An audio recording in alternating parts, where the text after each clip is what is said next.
वक्रतुण्ड सूर्यकोटि समप्रभा निर्विघ्नं कुरु मे देव सर्वकार्येषु सर्वदा। या कुन्देन्दुतुषारहारधवला या शुभ्रवस्त्रामृता या वीणावरदण्डमण्डितकरा या श्वेतपद्मासना या ब्रह्माच्युतशङ्कर प्रभृतिभिः देवैः सदा वन्दिता सा मां पातु सरस्वती भगवती निशेषजाड्यापहा।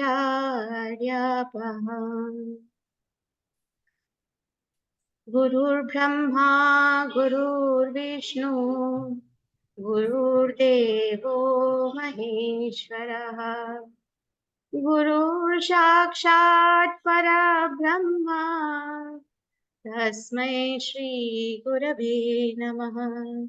तस्मै श्री गुरवे नमः।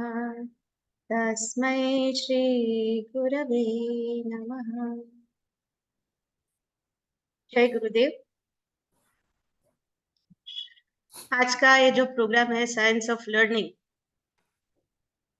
तो हम सब शिक्षा प्राप्त कर रहे हैं, लेकिन इसके पीछे क्या विज्ञान छुपा हुआ है, हम कैसे सीखते हैं, हमारे भीतर हमारे अस्तित्व में क्या होता है कि जिसकी वजह से हम अच्छी तरह से जो हम पढ़ाई कर रहे हैं वो अच्छी तरह से ग्रास्प कर सके, तो उसके बारे में ये प्रोग्राम है। अभी मैं रिक्वेस्ट करूंगी प्रांजल जोशी जी को कि अपना वक्तव्य शुरू करें साइंस ऑफ लर्निंग। जय गुरुदेव। जय गुरुदेव। जय गुरुदेव। थैंक यू कृपा, thank you very much. Good evening to all of you. आज हम साइंस ऑफ लर्निंग की बात करेंगे। साइंस ऑफ लर्निंग की बात करने से पहले सबसे पहले मैं स्वामी को वंदन करूंगा और हम सब के प्यारे अजीत तेलंग सर को वंदन करूंगा। हमारा सोर्स और हमारा इंस्पिरेशन वही है। सर ने जो ज्ञान दिया है, सर ने जो विचार धन हमारे लिए रखा है, उसी धन में से आपके साथ कुछ शेयर करना चाहते, आपके साथ कुछ बांटना चाहते। कोई धनवान इंसान होता है तो धनवान इंसान जाने के बाद उसकी जो संपत्ति है शायद ही उसके पुत्रों के लिए कम पड़ जाए, पर सर ने जो विचार धन हमारे लिए छोड़ा है वो सारे हमारे 40,000 साधकों के लिए, उनके जीवन के लिए कभी खत्म नहीं होगा, इस तरह का है। अजीत सर को वंदन करते हुए साइंस ऑफ लर्निंग की शुरुआत करते हैं। साइंस ऑफ लर्निंग गुरुजी का ही साइंस है, गुरुजी ने हमें सिखाया है और गुरुजी मार्गदर्शन कर रहे हैं। तो गुरुजी के सेंटेंस से शुरुआत करता हूं। गुरुजी हमेशा ये कहते थे, nothing can be taught but everything can be learn. There is nothing like teaching in this world. शिक्षक भी सिखाता है, वो सीखता नहीं है, सिखाना नहीं है, सिखाना नहीं है, वो तो सीखना है। It is the learning from the other side. आप कितने भी अच्छे बुक्स लेकर आओ, कितने भी अच्छे प्राध्यापक आपको सिखाने के लिए हो, शिक्षक सिखाने के लिए हो, पर जब तक आप खुद तैयार नहीं हो सीखने के लिए, तब तक कुछ भी नहीं सीखा जा सकता। हम सारे लोग, पेरेंट्स हो, टीचर्स हो या स्टूडेंट्स हो, सभी लोग सीखने के लिए तो आए हैं। शिक्षक को लगता है कि मैं सिखाने की कोशिश कर रहा हूं, पर सही मायने में देखा जाए तो वो भी तो सीख ही रहा है। मैं भी पेरेंट हूं, मेरे बेटे की एज अभी 14 ईयर्स है। मेरी एज क्यों ना 44 ईयर्स हो, पर अगर मुझे कोई पूछे कि मुझे पेरेंटिंग का एक्सपीरियंस कितना, तो मैं उतना ही कहूंगा जितने मेरे बेटे की आयु है। सो उसकी आयु और मेरी आयु समान ही है, वो 14 ईयर्स का और मैं as a papa, as a father 14 years old. तो जिंदगी में सिर्फ सीखना ही सीखना है। इसी के साथ शुरू करेंगे साइंस ऑफ लर्निंग। तो सबसे पहले तो ये समझने की कोशिश करेंगे कि एग्जैक्टली ये लर्निंग किस तरह से होता है, how the learning happens. There is a universal process, universally वो सेम है। इंडिया का बच्चा हो, यूएस का हो, जापान का हो और किसी देश का हो, कौन सी भी पद्धति हो, कौन सा भी बोर्ड हो, यूनिवर्सली एक ही तरीके से सारे लोग सीखते हैं। वो स्टेप्स सारे ह्यूमंस के लिए कॉमन है। एकेडमिक एजुकेशन की बात करें तो भी कॉमन है, और नॉन एकेडमिक एजुकेशन के लिए भी वो यूनिवर्सल स्टेप है, यूनिवर्सल प्रोसेस है, और इसीलिए तो उसे साइंस कहा जाए। प्रोसेस सेम हो सकती है पर सीखने का तरीका, मेथड ऑफ लर्निंग अलग हो सकता है, और वही तो खोजना है। मुझे ये खोजना है कि मैं किस तरह से सीख सकता हूं, मेरी क्या मेथड हो सकती है जिससे मैं आगे बढ़ सकता हूं, क्योंकि मैं स्टूडेंट हूं, टीचर हूं, वर्किंग प्रोफेशनल हूं, मुझे भी तो जीवन में आगे बढ़ना है। हर किसी के पास कैपेबिलिटीज है, हर किसी के पास जो कैपेबिलिटीज है वो भिन्न भिन्न तरह के हैं। कोई एक विषय में माहिर है तो कोई दूसरे में, और हम में से बहुत सारे ऐसे हैं जो जनरली स्टूडेंट कैटेगरी में आते हैं, जिन्होंने आज तक खोजा ही नहीं कि वो किस चीज में माहिर है। आज की उपस्थित इस सभा में स्टूडेंट हो, पेरेंट हो या टीचर हो, ऐसा कोई भी नहीं जिसके पास पोटेंशियल नहीं है। जिन लोगों का पोटेंशियल दुनिया को पता चला है उनको हम सक्सेसफुल कहते हैं, उनको हम अच्छे प्रोफेशनल कहते हैं। जिनका अभी पता लगना बाकी है वैसे भी बहुत सारे हैं। There is much to explore, much to learn. So सवाल यह है कि मेरे पास जो कैपेबिलिटीज है उससे मैं किस तरह से आगे बढ़ सकता हूँ, एक्सेल कर सकता हूँ। और इसलिए यहाँ पे और एक सुंदर सेंटेंस में कहूंगा, पीटर ड्रकर का है। पीटर ड्रकर कहते हैं कि of all the important pieces of self knowledge, understanding how you learn is the easiest to acquire.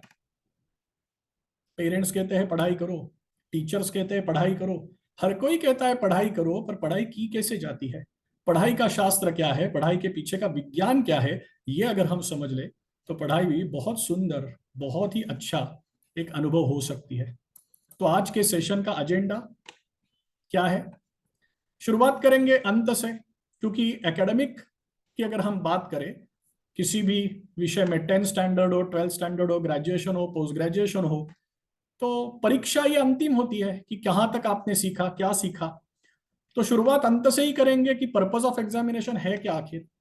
उसके बाद ये जानेंगे कि ये सारे एजुकेशन प्रोसेस में 3 व्यक्ति हैं, उनका रोल क्या है। एक है पेरेंट, एक है टीचर, एक है स्टूडेंट। आप कहोगे कि रोल की क्या बात है, पेरेंट तो पेरेंट है, टीचर तो टीचर है, स्टूडेंट तो स्टूडेंट है। देखेंगे, समझने की कोशिश करेंगे, डिस्कशन करेंगे। उसके बाद आता है लर्निंग एनवायरनमेंट। कोई भी शास्त्रीय प्रयोग हो तो उससे पहले प्रयोग की तैयारी की जाती है, उसके बाद ही तो प्रोसेस आएगी। प्रोसेस के बाद मेथड्स ऑफ लर्निंग आएंगे। साथ ही साथ एजुकेशनिस्ट के लिए, टीचर्स के लिए कुछ ना कुछ पॉइंटर्स भी है जो डिस्कशन में आपके सामने रखने वाले हैं। दोबारा स्टूडेंट की तरफ आएंगे और मेरा स्टडी प्लान कैसे हो, प्रिपेयर करने की सब बात कर रहे हैं, पर प्रिपरेशन की क्या कुछ साइंटिफिक मेथोडोलॉजी हो सकती है, इसके बारे में चर्चा करेंगे। एग्जाम, एग्जामिनर और एग्जामिनी, ये तीन तीन है जिसका एक दूसरे के साथ क्या नाता है वो जानेंगे, और अल्टीमेटली एग्जाम पेपर के बारे में भी जानेंगे। एग्जाम पेपर किस तरह का होता है। पर कोई भी एग्जामिनेशन हो, कोई भी विषय हो, कुछ ना कुछ तो टॉपिक्स रहते रहते हैं। There are some topics which are difficult to understand, which are difficult to learn, और कुछ भी करे जमते ही नहीं है। तो उसके लिए क्या कुछ एड ऑन टूल्स हो सकते हैं, उसकी भी चर्चा करेंगे। एग्जाम है तो एग्जाम के साथ साथ एग्जाम फियर तो आ ही जाएगा, एग्जाम फियर के बारे में भी चर्चा करेंगे। और आखिर में चर्चा करेंगे कि ये science of learning, how it can help us to manage one self. तो शुरू करते हैं। जैसा मैंने कहा, हमारा agenda number 1, purpose of examination. ये दिसंबर का महीना है। दिसंबर का महीना बहुत अद्भुत होता है, बहुत सुंदर होता है। क्यों सुंदर होता है? बहुत जगह पे ठंड होती है, समर से ठंड बहुत लोगों को अच्छी लगती है। स्कूल की बात करें तो स्कूल में गैदरिंग होता है, ट्रिप्स होते हैं, क्रिसमस के वेकेशंस होते हैं। आजू बाजू कहीं पे आप देखो, कॉलेज में भी दिसंबर महीना इतना एकेडमिक के एंगल से इंपॉर्टेंट नहीं होता, पर जैसे ही जनवरी महीना आ जाता है सारे लोग भागने लगते हैं। टीचर्स को सिलेबस खत्म करना है, स्टूडेंट्स को नोटबुक्स या सबमिशन देने हैं। ग्रेजुएशन और पोस्ट ग्रेजुएशन के स्टूडेंट्स भी अचानक, जैसे कोई किसी को सरप्राइज मिल गया हो, इस तरह से बिहेव करते हैं कि अभी मार्च और अप्रैल महीने में परीक्षा आएगी। पिछले 2 दशकों से पोस्ट ग्रेजुएशन स्टूडेंट्स को मैं पढ़ा रहा हूं, और जब जनवरी महीने में उनको जो अचानक सरप्राइज लगता है कि अरे बाप रे, अभी मार्च और अप्रैल तो नजदीक आ गए, एग्जामिनेशन के दिन नजदीक आ गए, तो I always used to wonder क्या उनको जून महीने में नहीं बताया गया था कि कभी ना कभी तो मार्च और अप्रैल आएगा और कभी ना कभी उनका एग्जाम भी होगा। ये एग्जामिनेशन भी अजीबोगरीब चीजें लाता है। अगर कोई एक क्लास की हम बात करें, एक क्लास में 50-60 बच्चे होते हैं और उस क्लास के अंदर भी अलग अलग क्लास होते हैं। जैसे हम इकोनॉमिक लेवल पे कहते हैं ना, ये तो रिच फैमिली है, ये पुअर फैमिली है, उस तरह से एक क्लास में जहां 60 बच्चे हैं वहां पर भी है। कोई रिच क्लास के स्टूडेंट होते हैं, मतलब जो जो पहले 10 नंबर में ही आते हैं। इस बार मेरा नंबर 5वां आया, अगली बार छठा आएगा, उसके बाद तीसरा आएगा, पर पहले 10 में ही मैं रहूंगा। ये रिच क्लास के बच्चे जनवरी आए तो खुश हो जाते हैं क्योंकि अभी उनका शो टाइम नजदीक आ रहा है, प्राइम टाइम नजदीक आ रहा है, they are already geared up. उसके साथ साथ पुअर क्लास के स्टूडेंट्स भी होते हैं, मतलब जिनका नंबर क्लास में 58, 55, 60 ऐसा आता है, लास्ट 10 वाले, उनके लिए तो साल भर का ये सबसे डिफिकल्ट पीरियड है। आजू बाजू के सारे लोग उनको न जाने कितनी कितने एडवाइसेस देते हैं, पढ़ाई करो, ध्यान दो, खेल मत करो, ये मत करो, वो मत करो। और वो सोचते हैं कि कब एक बार ये मार्च अप्रैल खत्म हो जाए और समर वेकेशन स्टार्ट हो। और क्लास में मिडिल क्लास बच्चे भी होते हैं, मतलब जिनका नंबर 10 से लेकर 50 तक आता है। वो अपनी पेस से शुरुआत करते हैं, उनको पता नहीं चलता कि ना हम पहले 10 में ना आखिर 10 में करें तो क्या करें। पर फिर भी सारे लोगों के लिए, सारे स्टूडेंट्स के लिए और सारे स्टूडेंट्स की फैमिलीज के लिए और टीचर्स के लिए एक चीज कॉमन देखी है मैंने, और वो है स्ट्रेस।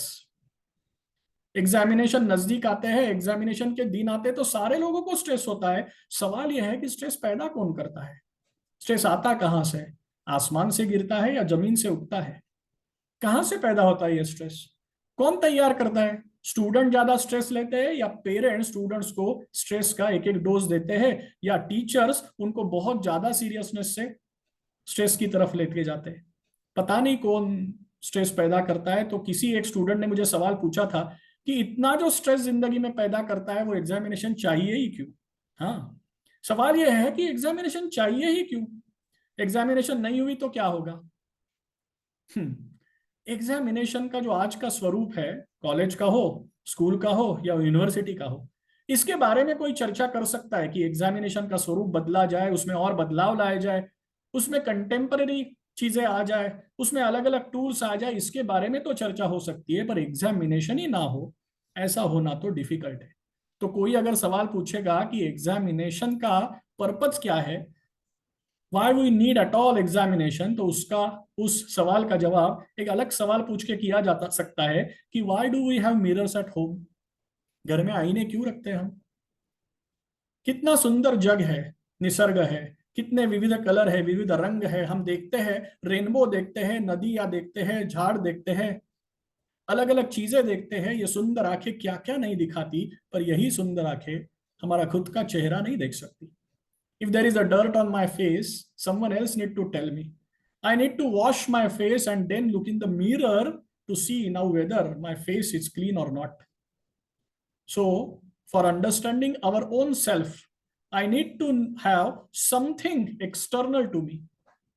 अगर फिजिकल अपीयरेंस के लिए आईना मुझे दिखाता है कि मैं कैसा दिख रहा हूं, कहीं शादी में जाना है, किसी फंक्शन में जाना है, तो मैं आईने के सामने खड़ा रहता हूं और देखता हूं मैं किस तरह दिख रहा हूं, मैं ठीक तो तैयार हो गया हूं या नहीं।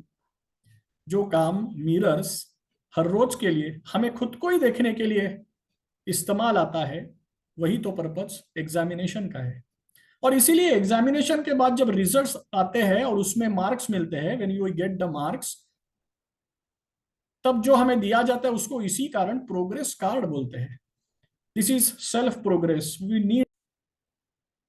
Need something external so that we can understand exactly हमारा एजुकेशनल प्रोसेस कैसे हो रहा है। पर हम क्या करते हैं? हम किसी दूसरे के साथ कंपैरिजन करने की कोशिश करते हैं। मेरे फ्रेंड को कितने मिले, दूसरे के बच्चे को कितने मिले, मेरे बच्चे से ज्यादा मिले या कम मिले, उससे तो मेरा प्रोग्रेस बढ़ने वाला है नहीं। एंशियंट सिस्टम में भी तो एग्जामिनेशन था ही। गुरु के घर भेजा जाता था, गुरु उनकी परीक्षा लेता था। और परीक्षा कैसे लेता था? वहां आजकल जैसे पेपर नहीं होते थे, ओरल एग्जामिनेशन शायद होते थे, पर गुरु सबसे अच्छी परीक्षा लेता था। वो देखता था कि हर दिन के बिहेवियर उसका कैसा है।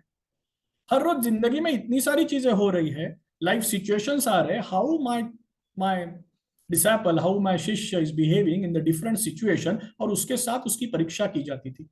The thrust was more on the values. अच्छे चरित्र का मेरा स्टूडेंट बने, एक बार वो बन गया तो उसको स्किल सिखाना ज्यादा डिफिकल्ट नहीं है। वैल्यूज और स्किल में ये तो अंतर है। Values are core, skill is external. Values are fundamental on which the entire personality is based. It is a manifestation of the values that gets reflected in the form of skills. Skill दिखा सकते, exhibit किए जा सकते, skills relearn unlearn किए जा सकते, पर values की वो बात नहीं है। You require values for acquiring the skills, but the reverse is not true. Probably the modern system of examination is giving too much focus, too much stress on the skills, ignoring the values at time. अच्छी चारित्र के students अगर तैयार हो तो किसी भी चीज में वो डेफिनेटली माहिर हो ही सकते हैं, पर यह जरूरी नहीं कि अच्छा स्किल रखने वाला कोई व्यक्ति अच्छा ह्यूमन बीइंग हो। So the objective has to be always on the values. पर सवाल यह है कि purpose of examination in modern times is more on getting marks. Marks को हिंदी में या मराठी में गुण कहते हैं।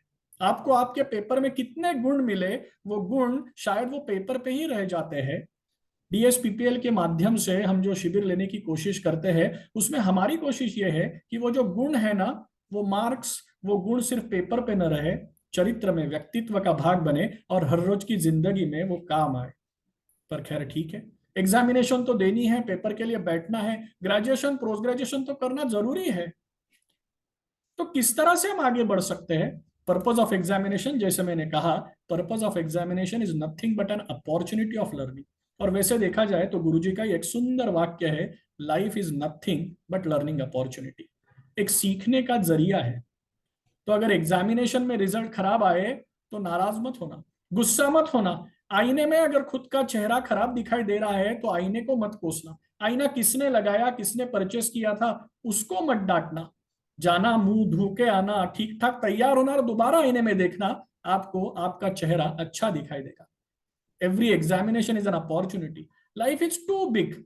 10th का 12th स्टैंडर्ड का एग्जामिनेशन इंपॉर्टेंट नहीं है, ऐसा नहीं है। हर कोई एग्जामिनेशन इंपॉर्टेंट है, पर वैसे देखा जाए तो हर दिन ही इंपॉर्टेंट है। तो सीखने का जरिया है, सीखने का एक माध्यम है। इस तरह से एग्जामिनेशन को भी देखने की आवश्यकता है, पर उसके साथ ही उसमें एक्सेल करना भी उतना ही आवश्यक है। चलिए फिर आगे बढ़ते हैं। दूसरा सवाल, दूसरा एजेंडा आइटम। मैं पेरेंट हूं, कोई कहेगा मैं टीचर हूं, कोई कहेगा मैं स्टूडेंट हूं। तो मेरी ड्यूटी क्या है, मेरा रोल क्या है? कोई पूछेगा ये भी कोई सवाल है, मुझे तो पता है, स्टूडेंट को पढ़ाई करनी है, टीचर को सिखाना है और पेरेंट को डांटना है। करना क्या है एग्जैक्टली? ये तो नाम है, कोई किसी ने पेरेंट नाम लिया है, किसी ने टीचर नाम लिया है और बच्चों ने स्टूडेंट नाम लिया है, पर मेरी ड्यूटी है क्या? मैं ऐसा क्यों बार बार सवाल पूछ रहा हूं आपको?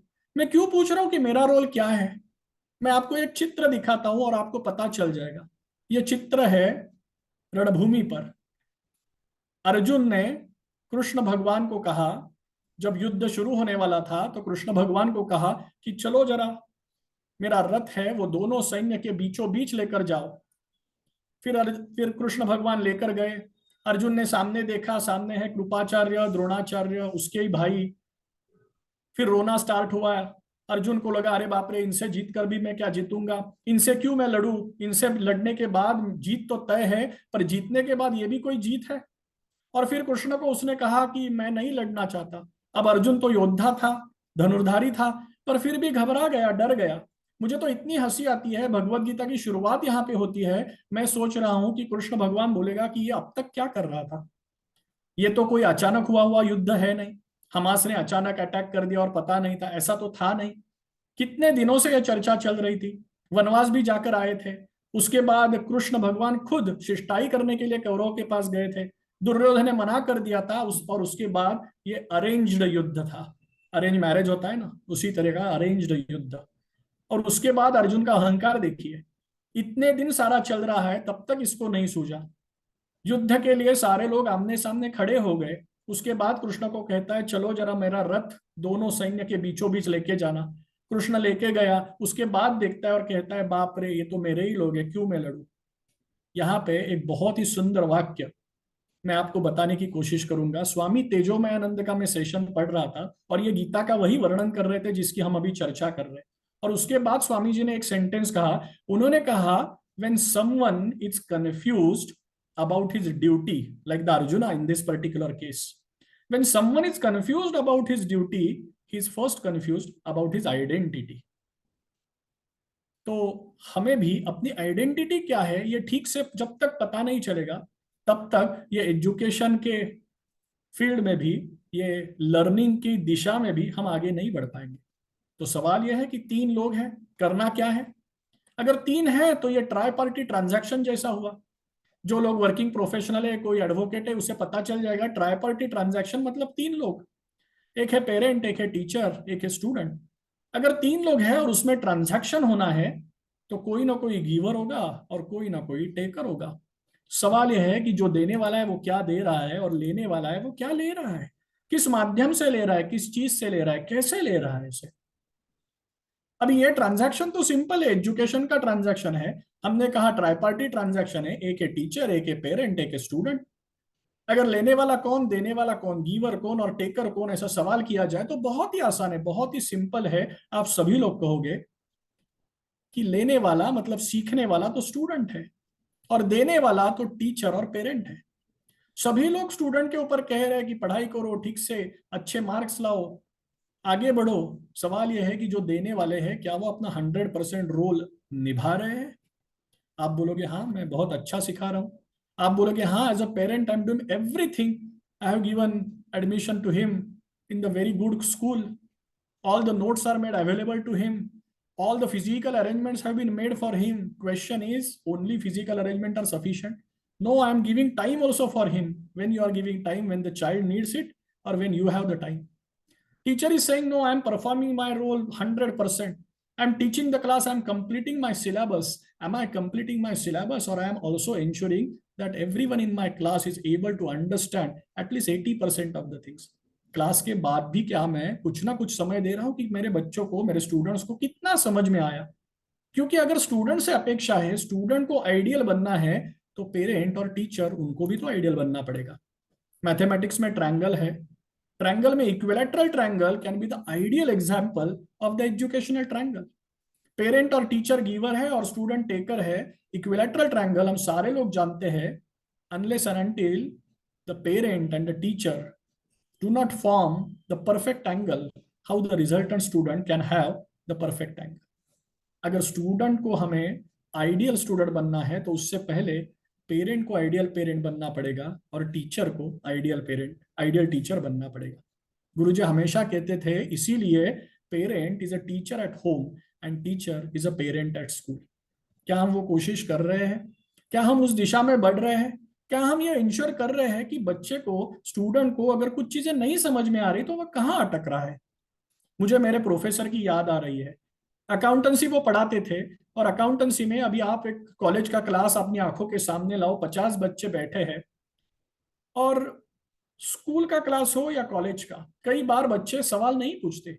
They bother to ask the question repetitively in the class, maybe because of the peer pressure or maybe some other things. They may think that other class may say what a fool he is, and that's why they may not ask the question. But my professor always used to ensure to ask again कि आपको समझ में आया? ये सवाल पूछने के बाद और एक वाक्य वो कहते थे, वो ये सेंटेंस कहते थे कि मैं कितना ज्ञानी हूं, मुझे कितना पता है, मैं कितना जानता हूं, ये सब व्यर्थ है अगर जो मैं जानता हूं उसमें से मैं आपको ठीक तरह से नहीं समझा पाया, आपको ठीक तरह से नहीं दे पाया। So my job as a teacher will be complete, will be fruitful only when I will be able to pass my knowledge to you. और इसके लिए आपकी लेवल में मुझे आना पड़ेगा। टीचर ये मेरा, प्रोफेसर मेरा हमेशा ये सेंटेंस कहता था और मुझे वो बहुत अच्छा लगता था जब वो ऐसा कहते थे कि वो कितने ज्ञानी हैं, उनको कितना पता है, इससे वो इंपॉर्टेंट नहीं है, हमें कितना समझ में आया इसकी उनको ज्यादा परेशानी है। इसलिए कुछ कुछ बच्चे फिर धीरे धीरे 4th 5th 6th क्लास जैसे होता था, आगे बढ़ता था, उस प्रोफेसर के साथ जितना अच्छा भी ट्यूनिंग हो जाता था तो सवाल पूछते थे। ये प्रोफेसर हर सवाल का जवाब देते थे और अगर आपने दोबारा पूछा तो दोबारा जवाब देते थे, तीसरी बार पूछा तो और एक इंटरेस्टिंग टर्न ये लेते थे। मान लो एक पूरा सवाल उन्होंने बोर्ड पे सॉल्व करके सिखा दिया, उसके बावजूद किसी स्टूडेंट ने पूछा कि सर नहीं समझ में आया, तो ये दोबारा पूरा सम क्लास को समझा देते। और इसके बावजूद अगर कोई स्टूडेंट कहता है कि मुझे फिर भी सर समझ में नहीं आया, तो मेरे प्रोफेसर एक बहुत ही इंटरेस्टिंग चीज करते थे। वो कहते थे जरूर बेटा, पर अभी मैंने I have written all the steps on the board, can you tell me कि आपको कहां तक समझ में आया है। जब मैं स्टूडेंट था और उनका क्लास अटेंड करता था, तो मुझे यह समझ में नहीं आता था कि प्रोफेसर ये सवाल क्यों पूछता है कि आपको कहां तक समझ में आया। पर जब मैं खुद सिखाने लगा तब मुझे पता चला, unless and until I don't inquire and I don't get the level up to which their understanding has developed, I will not be able to take to the ultimate level। और ये उनका जो ट्रेनिंग था, ये जो उनका style था, मुझे बहुत पसंद था। मुझे और एक टीचर याद है, 7th स्टैंडर्ड में पढ़ाते थे, ब्लैक बोर्ड पर जब लिखते थे तो इतना सुंदर हस्ताक्षर लिखते थे। उसके बाद जब मैंने सिखाना स्टार्ट किया और पहली बार बोर्ड पर लिखने का टाइम आया, तो सबसे पहले उन्हीं की याद आई। ब्लैक बोर्ड पे आजकल तो व्हाइट बोर्ड होते हैं, मार्कर से लिखा जाता है, पर जब लिखता था तो मैं कोशिश करता था कि वो 7th स्टैंडर्ड वाले मेरे जो टीचर है, क्लास टीचर है, परसुरे नाम था उनका, उनके जैसा हैंडराइटिंग में निकालने की कोशिश करूं। तो इतना बहुत बड़ा इम्पैक्ट, इतना बहुत बड़ा इंप्रेशन हम अपने स्टूडेंट्स पर छोड़ सकते हैं। टीचर का भी ये जॉब है, पेरेंट का भी ये जॉब है। पेरेंट को भी समझना पड़ेगा कि अगर बच्चा कह रहा है कि नहीं वो मैथमेटिक्स नहीं समझ पा रहा है, उसे साइंस में दिक्कत हो रही है, तो उसके साथ बैठना चाहिए, किसी और का हेल्प लेना चाहिए, उसके लिए सारी चीजें करनी चाहिए। बहुत बार हम कहते हैं कि नहीं ये तो ऐसे ही कह रहा होगा, ये तो ऐसे ही तंग कर रहा होगा, नहीं इसको तो अभ्यास करना ही नहीं है। शायद ऐसा हो कि मेथड जो सिखाने की हम कोशिश कर रहे हैं और वो सीखने की कोशिश कर रहा है, उसमें अंतर हो।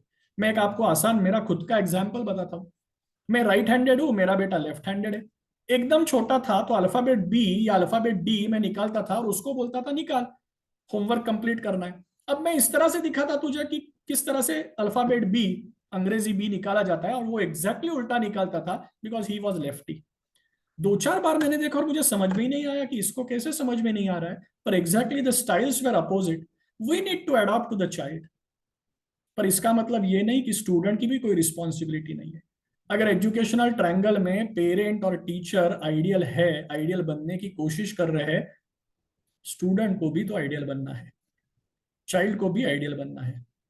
अगर एजुकेशनल सोशल ट्रायंगल में टीचर और पेरेंट्स गिवर है, तो हर रोज के जिंदगी में स्टूडेंट बहुत बड़ा गिवर है।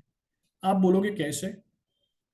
हर शाम को जब पेरेंट्स थके भागे घर पे आते हैं, मैं देखता हूँ बहुत बार पेरेंट्स बेल दबाते हैं, और जो घर में बच्चा है, घर में जो चाइल्ड है, वो दरवाजा खोलने के लिए भी नहीं आता, या आता भी है तो वो मोबाइल में देखते देखते ही आता है। दरवाजा खोलने के बाद ये भी नहीं देखता कि सामने कौन आया है। आपके पेरेंट जो सारा काम कर रहे हैं ना, वो सारा आपके लिए कर रहे हैं। आपकी एक हंसी उनके लिए न जाने उनके सैलरी से भी बहुत ज्यादा है। तो एक बार शाम को पेरेंट्स आए तो उनसे हंसी लगा, हंसकर उनका स्वागत तो करना। गले लगाना, कब गले लगाया आपने आपके बच्चों को, कब गले लगाया बच्चों ने पेरेंट्स को, याद करना। Physical touch is very important, it is missing, और ये बहुत बड़ा आप सबसे ज्यादा ब्लेसिंग, सबसे ज्यादा गिफ्ट ऑफ हैप्पीनेस बच्चे दे सकते हैं।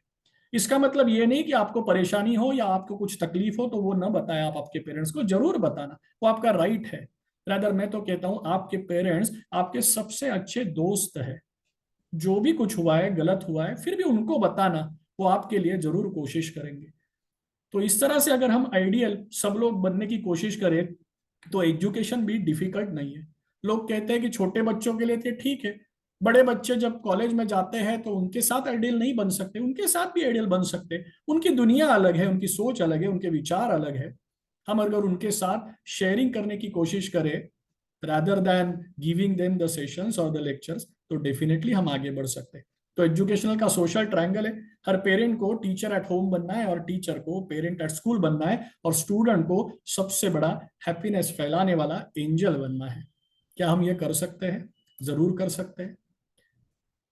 अब तक तो मैंने बहुत कुछ कहा, अब हम तीसरे पायदान पर आए हैं, तीसरे लाइन आइटम, एजेंडा आइटम पर आए हैं कि लर्निंग एनवायरनमेंट।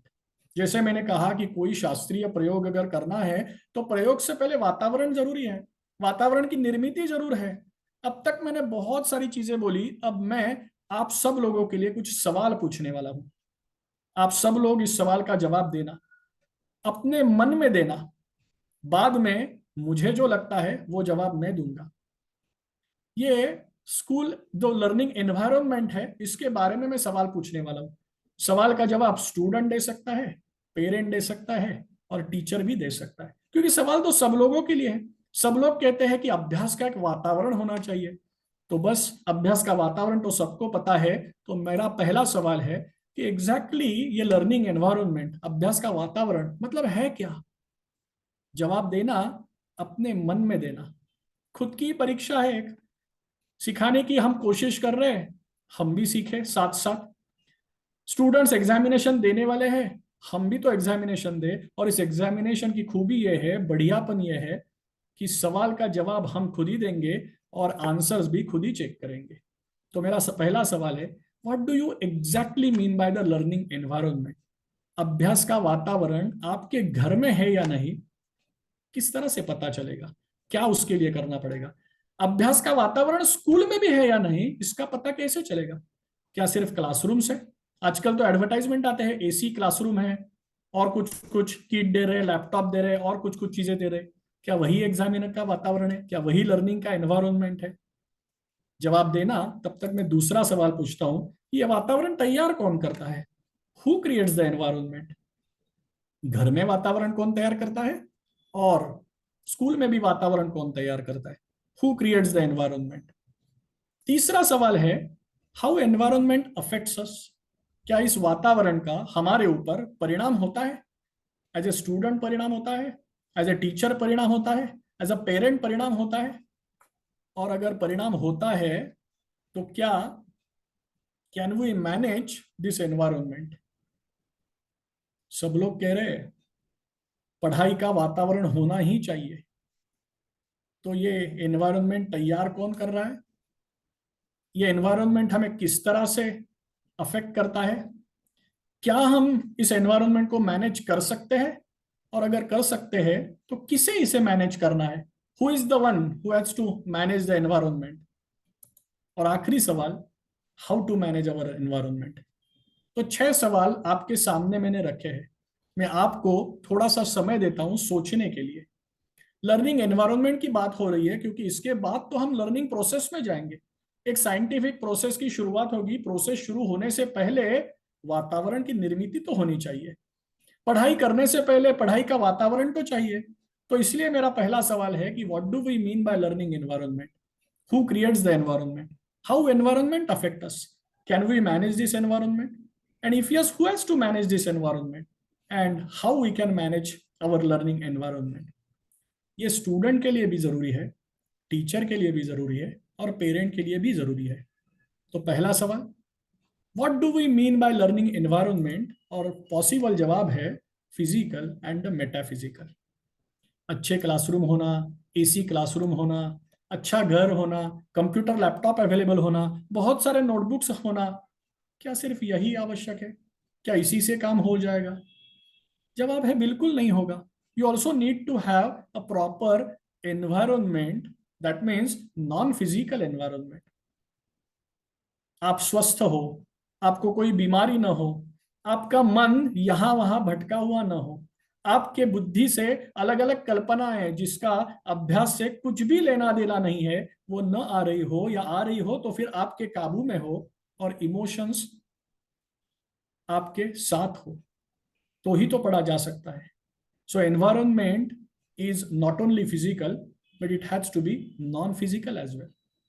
ये तो सब लोग जानते हैं। सब लोग कहेंगे हमें तो पता ही है, फिजिकल और मेटाफिजिकल दोनों चीजें चाहिए।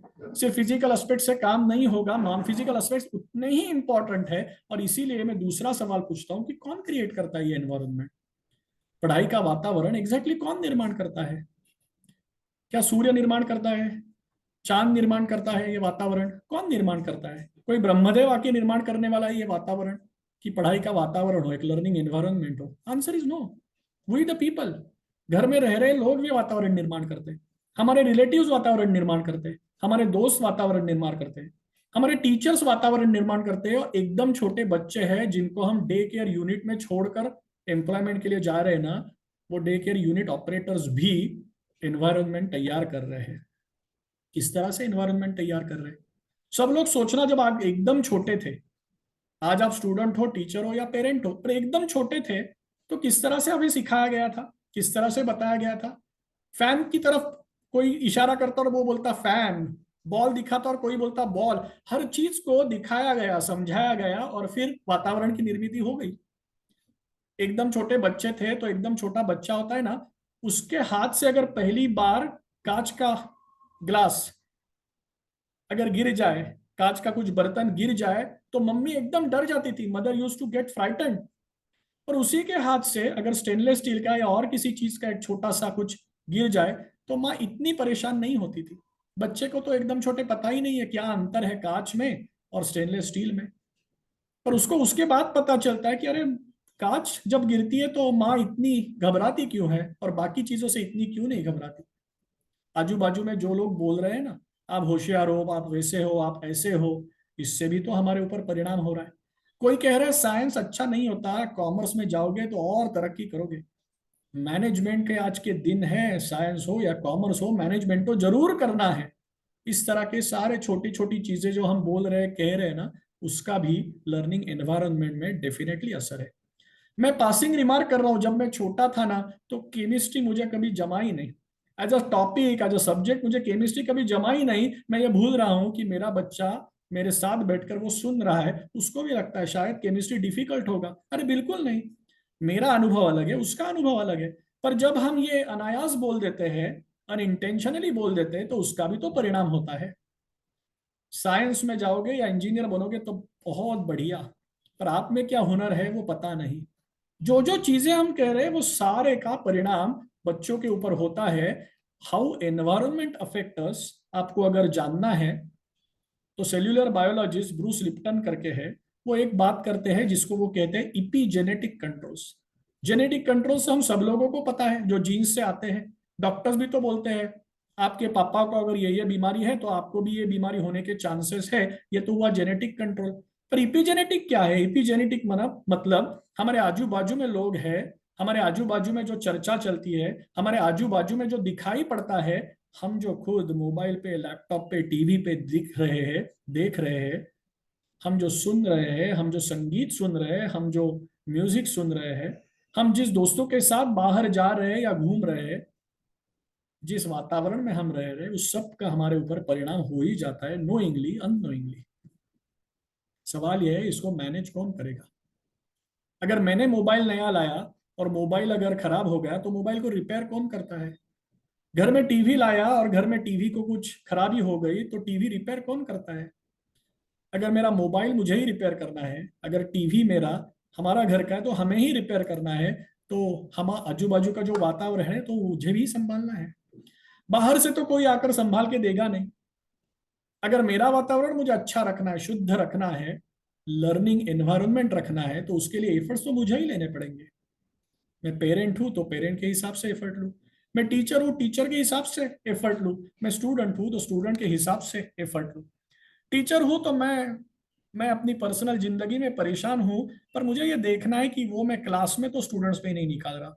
पेरेंट हूं, मेरे भी कुछ जिम्मेदारियां हैं, मेरा भी करियर है, मेरा भी कुछ ऑफिस में हो रहा है, पर मैं याद रखूं हमेशा कि वे जब मैं घर आऊं तब घर वालों के साथ मैं प्रॉब्लम्स तो डेफिनेटली डिस्कस करूं, शेयर करूं, उन्हें पता हो। बच्चों को सब समझता है, आप बताओ न बताओ, मैं उनसे झूठ तो नहीं बोलूंगा, पर इसके साथ ही मुझे ये याद ध्यान ध्यान रखना है, ख्याल रखना है कि एनवायरनमेंट अच्छा रहे। मैं अगर मेरे खुद को संभाल सकूं तो बहुत चीजें कर सकता हूं। इसीलिए who has to manage the environment, answer is I. अगर मैं मेरे खुद को संभालूं, पेरेंट पेरेंट को संभालेगा, स्टूडेंट स्टूडेंट को संभालेगा, टीचर टीचर को संभालेगा, तो बस वातावरण तो अच्छा रहने ही वाला है।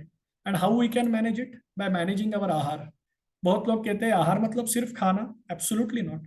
सारी चीजें जो हम देख रहे हैं, सारी चीजें जो हम सुन रहे हैं, सारी चीजें जिसका हम अनुभव ले रहे हैं, सारी चीजें जो हम खा रहे हैं, इन सभी को आहार कहा गया है। तो मैं ध्यान रखूं कि मैं क्या खा रहा हूं, मैं ध्यान रखूं मैं क्या देख रहा हूं, मैं ध्यान रखूं मैं क्या सुन रहा हूं, मैं और ये भी ध्यान रखूं मैं क्या महसूस कर रहा हूं। पर इसके लिए खुद के साथ बैठना तो पड़ेगा, खुद का सुनना तो पड़ेगा। हम तो व्यस्त है बाहर का म्यूजिक सुनने के लिए, हम तो व्यस्त है बाहर की चीजें देखने के लिए, मोबाइल पे खेलने के लिए। खुद के भीतर क्या लग रहा है ये देखने के लिए भी तो थोड़ा समय चाहिए। तो इसलिए if we can manage the aahar, we can manage the environment. तो रोल तय हो गए, एग्जामिनेशन का पर्पज पता चल गया, लर्निंग एनवायरनमेंट भी आ गया। तो अब क्या, अब वही प्रोसेस ऑफ लर्निंग। तो इसलिए manage the manageable so that unmanageable gets managed, and the only manageable thing in this entire world is my self. मैं खुद को ही मैनेज कर सकता हूँ, दूसरों को तो मैनेज कर नहीं सकता।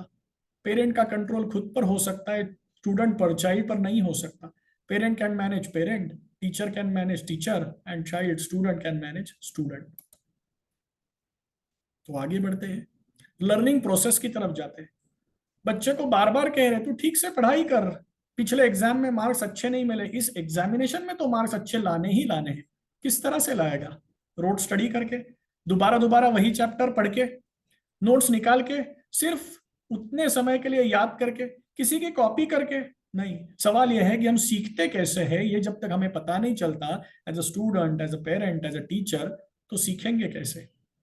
ठीक से सीखने के लिए सीखने की प्रोसेस तो पता होनी चाहिए। ये यूनिवर्सल प्रोसेस है, कहीं पर भी सीखना हो तो इसी तरह से होता है। कुछ भी सीखना हो, स्कूल का हो, कॉलेज का हो, यूनिवर्सिटी का हो, इंजीनियरिंग का हो, डॉक्टर का हो, चार्टर्ड अकाउंटेंसी का हो, एडवोकेट का हो, कुछ भी हो, प्रोसेस तो वही है। इंडिया में भी वही है, चाइना में भी वही है, यूएस में भी वही है। सवाल यह है कि ये सारी प्रोसेस ह्यूमन रिलेटेड है, तो प्रोसेस होती कैसे है? गुरु जी ने बहुत ही अच्छी तरीके से बताया है। ये लर्निंग प्रोसेस के क्लियर कट 6 स्टेप्स है, आपके स्क्रीन के सामने मैं आपको दिखा रहा हूं। वन बाय वन स्टेप देखते हैं। पहली स्टेप है इंप्रेशन स्टेप, और रीडिंग, लिसनिंग और ऑब्जर्विंग। स्टूडेंट में क्लास में बैठकर नोट्स निकालता है, लिखता है, पढ़ता है, बुक पढ़ता है। घर में बैठकर नोट्स निकालता है, बुक पढ़ता है, या लैपटॉप पे कुछ देख रहा है। आजकल तो सेशंस लैपटॉप पे देखे जाते हैं। So that means reading, listening और ऑब्जर्विंग। ये एक्सटर्नल प्रोसेस है, आप देख सकते हो बच्चा पढ़ रहा है, कोई भी देख सकता है कि बच्चा पढ़ रहा है, मतलब पढ़ने के लिए बैठा है, इतना तो देख सकते हैं।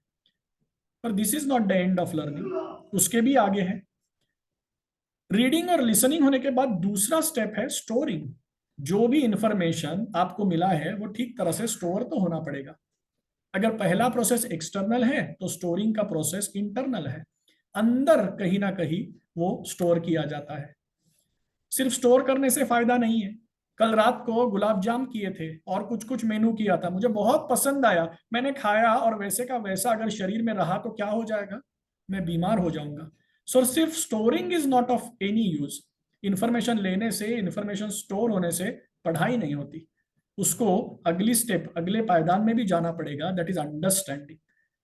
जो भी मैंने सुना है, जो भी मैंने इंफॉर्मेशन ली है, उसको मुझे जानना जरूरी है, उसको समझना जरूरी है। अब storing is also internal process, understanding is also internal process. पर यहां पर भी समाप्त नहीं होता। Then there is a next process, assimilation. Next step assimilation. That means जो भी मैंने 2 3 4 अलग अलग चैप्टर देखे हैं, अलग अलग विषयों में सीखा है, उसका एक दूसरे के साथ कुछ ना कुछ तो ताल्लुक है, कुछ ना कुछ तो वास्ता है, वो मैं समझ लूं क्या इंटरलिंकिंग है। यह एसिमिलेशन भी इंटरनल प्रोसेस है, अंदर ही हो रही है। कोई नहीं बता सकता ये देखो अभी ये स्टोरिंग हो रहा है, ये अभी अंडरस्टैंडिंग हो रहा है, ये एसिमिलेशन हो रहा है, ये तो सारा अंदर हो रहा है। पेरेंट या टीचर ज्यादा से ज्यादा ये देख सकता है कि स्टूडेंट पढ़ाई करने के लिए बैठा है, पर assimilation is also not the end of learning. उसके बाद रिट्राइवल भी तो आना है। अगर एग्जामिनेशन में कोई सवाल पूछा गया है, ओरल एग्जामिनेशन हो और आपको जवाब देना है, तो जिस तरीके का सवाल है उसी भाषा में, उसी तरीके से, उसी कॉन्सेप्ट के ऊपर आपको जवाब भी तो देना है। ये retrieval is also an internal process. And then the last step is the expression, that is writing answer in an examination or answering the answer if it is a oral examination, ये दोबारा external है। तो अगर ये हम एक बारीकी से 6 स्टेप्स देखें, right from the reading, listening which is external step, to the expression that is writing और answering again which is again an external step, बीच वाले जो 4 स्टेप्स है वो कहाँ पे हो रहे हैं? वो भीतर हो रहे हैं। क्या हम दिखा सकते हैं कहाँ पे स्टोरेज है, कहाँ पे अंडरस्टैंडिंग है, कहाँ पे असिमिलेशन है? बार बार लगातार कह रहे हैं केमिस्ट्री समझ में कैसे नहीं आता, दोबारा याद करो, दोबारा पढ़ो। पर कैसे पढ़े? क्योंकि जहां ये सारी चीजें भीतर अंदर हो रही है उसी का पता नहीं है। ये अंदर होती है, भीतर होती है मनुष्य के अंदर, मतलब कहाँ होती है? साइंस में तो इतना ही सिखाया गया कि we are made up of 7 things, 7 components, cells है, टिश्यूज है और कुछ कुछ चीजें हैं। पर भीतर, मनुष्य के भीतर और भी तो इंपॉर्टेंट चीज है। वो है क्या? वो और एक बड़ा साइंस है, साइंस ऑफ कॉन्शियसनेस उसे कहते हैं। आज साइंस ऑफ लर्निंग की बात कर रहे हैं तो साइंस ऑफ कॉन्शियसनेस का सिर्फ थोड़ा सा ही भाग पे हम चर्चा करेंगे जो हमारे लिए रिलीवेंट है।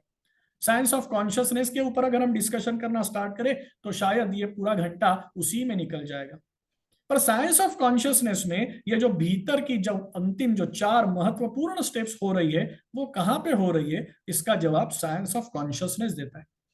मनुष्य के भीतर बुद्धि है, कल्पना जिसे कहते हैं, आइडियाज, इंटेलेक्ट। मनुष्य के अंदर मन भी है जिसमें विचार आते हैं, और मनुष्य में भावना भी आते हैं जिसे अंतःकरण, हार्ट कहते हैं। मनुष्य बना है बुद्धि, मन और अंतःकरण, बाकी भी 4 चीजें हैं। पर ये जो 3 चीजें हैं उसको अध्यात्म में, स्पिरिचुअलिटी में चित्त कहा गया है।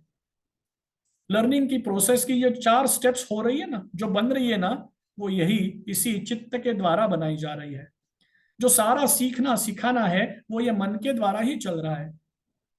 कल्पना नाम ही कितना सुंदर है, जो कल्प से निकला और अभी कल्प न रहा उसे कहते हैं कल्पना। कल्पना का विचार बनता है, विचार से भावना जुड़ती है और भावना जब तीव्र बनती है तब वो शरीर से क्रिया या कर्म के द्वारा बाहर आती है। तो हम जब कह रहे हैं कि 6 स्टेप्स में से 4 स्टेप अंदर भीतर हो रहे, वो तो ये चित्त में हो रहे हैं। सवाल यह है, मैथमेटिक्स पढ़ने की कोशिश कर रहे हैं, केमिस्ट्री पढ़ने की कोशिश कर रहे हैं, बायोलॉजी पढ़ने की कोशिश कर रहे हैं, अकाउंटेंसी, ऑडिट, लॉ सब पढ़ने की कोशिश कर रहे हैं, पर जिसके द्वारा हम सब चीजें पढ़ सकते हैं, क्या उसे पढ़ने की कोशिश कर रहे हैं? क्या उसके बारे में जानने की कोशिश कर रहे हैं? और वो जानना जरूरी है। मैं एक आसान एग्जाम्पल आपको देता हूं। मान लो कोई गृहिणी है जो बहुत ही अच्छी कुक है, बहुत ही अच्छा खाना बना सकती है। तो बच्चे ने एक दिन कहा कि माँ आप बहुत अच्छा खाना बनाती हो, आज मेरे लिए खीर बनाओगे? माँ भी प्रसन्न हुई। माँ ने कहा बेटे ने फरमाइश किया, जरूर बनाऊंगी। माँ ने कहा, अच्छा दूध लिया, अच्छा शुगर सामग्री ली, बाकी सब काजू बादाम पिस्ते लिए, बहुत अच्छी खीर बनाने की माँ तो कुशल है, निपुण है उसमें। खीर बनाई और जब खाने का समय आया टेबल पे खीर लाई और बाउल में खीर परोसी गई, खीर दे दी गई, तो पता चला खीर तो खराब हुई। सवाल यह है, अगर बनाने वाली इतनी एक्सपर्ट थी, सारी सामग्री ली वो एक्सपर्ट थी, तो खीर खराब क्यों हुई? माँ से ना एक भूल हो गई। उसने देखा नहीं कि किस बर्तन में वो खीर बना रही है। उसी बर्तन में कल रात कोई सब्जी बनाई थी, ऑयली स्पाइसी सब्जी बनाई थी, वो ठीक से धोया नहीं था। उसी बर्तन में ये अच्छी सामग्री डाली गई और रिजल्ट ये हुआ, कारण ये हुआ कि खीर खराब हो गई। सवाल यह है कि जिस चीज से हम सब कुछ सीख सकते हैं उसके बारे में कुछ तो कुछ करना पड़ेगा। ये तो सबके लिए महत्वपूर्ण है, स्टूडेंट के लिए है, टीचर के लिए है, पेरेंट के लिए है और मेरे जैसे वर्किंग प्रोफेशनल के लिए भी है। आजकल तो वर्किंग प्रोफेशनल्स के लिए बाहर की दुनिया में हमेशा चर्चा चलती है क्वालिटी की। इसकी क्वालिटी अच्छी है, इसकी क्वालिटी बुरी है, वो तो बहुत अच्छा प्रोफेशनल है। गुरुजी हमेशा एक बहुत सुंदर वाक्य कहते थे, purity inside is quality outside. जितना अपना चित्त शुद्ध, उतना उस चित्त से जो भी मैनिफेस्ट बाहर हो रहा है वो तो क्वालिटेटिव ही होगा। चित्त शुद्धि यही तो मार्ग है। गुरुजी से बहुत सवाल पूछने के लिए लोग आते और गुरुजी जवाब देते कि आप मानो या न मानो, यू एग्री और यू डोंट एग्री, बट अभ्यास का रास्ता अध्यात्म से ही गुजरता है। क्योंकि 6 में से 4 स्टेप्स भीतर अंदर हो रहे हैं, वो तो इस चित्त में ही हो रहे हैं। इसके लिए हम क्या कर रहे हैं? बहुत सारी चीजें कर सकते हैं। केमिस्ट्री के क्लास में जाओगे तो अच्छी केमिस्ट्री शायद सीखोगे, पर चित्त का अभ्यास करोगे तो किसी भी चीज में माहिर हो जाएंगे। और ये मैं कुछ कल्पना नहीं कर रहा हूं, ये मैं कुछ आपको थेरोटिकल नहीं बता रहा हूं। कई उदाहरण है हमारे पास। स्वामी विवेकानंद का हम उदाहरण ले सकते हैं। स्वामी विवेकानंद भी आप और मेरे जैसे इंसान ही तो थे। उनको ऐसे कहा जाता था कि स्वामी जी एक पाठी थे। मतलब क्या? कुछ भी अगर उन्होंने एक बार पढ़ा तो वैसे का वैसा वो लिख सकते थे या बोल सकते थे, without any any loss in the process. शुद्ध चित्त होने के कारण स्वामी जी वो कर सकते थे। और स्वामी जी ने खुद ने यह कहा है, स्वामी विवेकानंद ने यह कहा, जो मैं कर सकता हूं वो आप भी कर सकते हो, पर उसके लिए प्रयोग करने की तैयारी चाहिए, प्रयोग करने की आवश्यकता है। हमारे शिविर में इसके प्रयोग किए जाते हैं। आप भी कोई भी स्पिरिचुअल प्रैक्टिस करोगे तो अल्टीमेट उसका ध्येय यही है, चित्त शुद्धि, और चित्त शुद्धि से अभ्यास में प्रगति न हो, ऐसा होना बिल्कुल इम्पॉसिबल ही है। ये मैं मेरे खुद के उदाहरण से आपको बता सकता हूँ। तो एग्जामिनेशन की प्रोसेस हो गई। एग्जामिनेशन की प्रोसेस, जैसे मैंने कहा, यूनिवर्सल है, सबके लिए समान है। भारत का बच्चा हो, अमेरिका का हो, स्कूल का हो, कॉलेज का हो, यूनिवर्सिटी का हो, किसी भी कोर्स के लिए वो पढ़ रहा हो, प्रोसेस तो एक ही है, पर डिफरेंट क्या हो सकता है, डिफरेंट मेथड हो सकती है। मेरी मेथड ऑफ लर्निंग मेरे बेटे की मेथड ऑफ लर्निंग से अलग हो सकती है। क्लास टीचर की मेथड दूसरे क्लास टीचर से अलग हो सकती है, क्योंकि हम सारे यूनिक हैं। किस तरह से हम अनुभव को लेते हैं, किस तरह से हम आगे बढ़ते हैं, यह हमें खुद को पता होना जरूरी है। बहुत बार मुझे सवाल पूछा जाता है, as a practicing chartered accountant लोग पूछते हैं कि आपको क्या लगता है कि प्रोफेशनल में और नॉन प्रोफेशनल में क्या अंतर है। मैं भी ये सवाल ढूंढता रहा कि क्या अंतर हो सकता है। मैं एक सेमिनार में गया था जहां पे एक बहुत बड़े प्रसिद्ध चार्टर्ड अकाउंटेंट आए थे, और उनको भी यही सवाल पूछा गया कि क्या फर्क है प्रोफेशनल में और नॉन प्रोफेशनल में। तो उन्होंने बहुत अच्छा जवाब दिया। उन्होंने कहा कि प्रोफेशनल को पता है कि उसे क्या पता नहीं है, प्रोफेशनल को पता है कि उसको क्या पता है, और प्रोफेशनल को यह भी पता है कि जो उसे पता नहीं है वो कब किससे वो पूछ सकता है।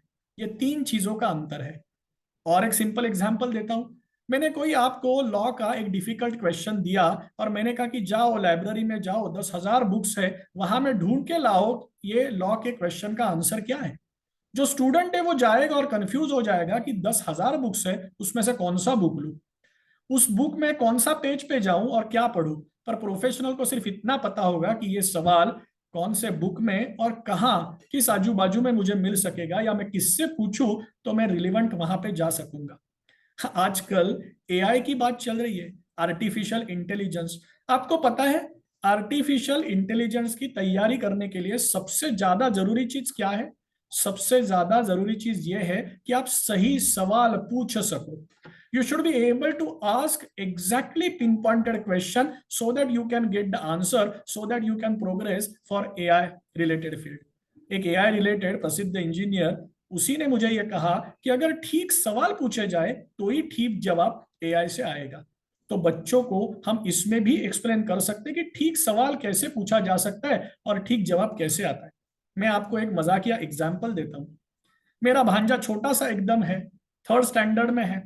उसको एक दिन हंस स्वैन निकालना था, और माँ को उसने कहा मुझे स्वैन निकालना है। माँ ने कहा कि ठीक है, गूगल पे सर्च करके फोटो लो और स्वैन निकालो। अब छोटा बच्चा है, माँ ने सोचा कि चलो एक एक्टिविटी तो करता रहेगा। अब वो तो मराठी बोलता था, उसे पता नहीं अंग्रेजी में हंस को स्वैन कहते हैं।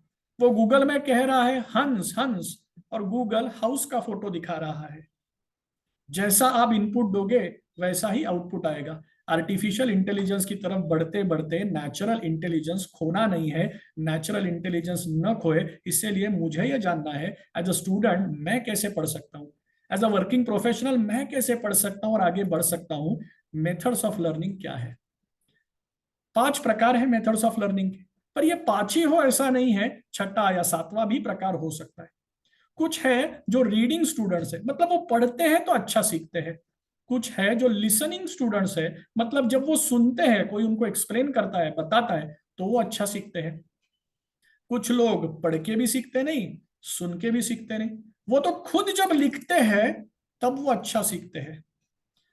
और मेरे जैसे कई लोग हैं जो बोलकर सीखते हैं। बोलना शुरू कर देते हैं, सही हो गलत हो बाद में कोई ना कोई बताएगा कि प्रांजल आपने तो ये गलत बोला, तो उससे मैं सीख जाऊंगा कि क्या मैंने गलत बोला, क्या मैंने सही बोला।